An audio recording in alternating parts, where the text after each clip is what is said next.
एक सेठ जी ने बहुत सारे मंदिर बनवाए लेकिन कभी खुद गए नहीं। बहुत सारे पुजारी मंदिरों में रख दिए लेकिन कभी खुद ने जाकर के पूजा की नहीं।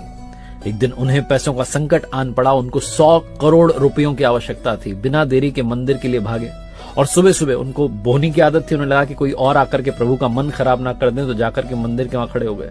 लेकिन जाकर देखते हैं कि एक भिखारी उनसे पहले आकर के खड़ा हुआ है और भिखारी आकर के कह रहा है कि प्रभु 100 रुपयों का इंतजाम करवा देना, मेरी पत्नी बीमार है, कुछ दवा का प्रबंध हो जाता तो पत्नी ठीक हो जाती। सेठ जी का दिमाग खराब हो गया कि आकर के ईश्वर का मन खराब कर रहा है सुबह सुबह 100 रुपयों के लिए। बिना देरी के जेब से निकाल करके 100 रुपए भिखारी को दिए और कहा चलो निकलो। भिखारी ने भगवान को प्रणाम करके कहा क्या बात है, आपने तो पहली बार में ही प्रार्थना स्वीकार ली।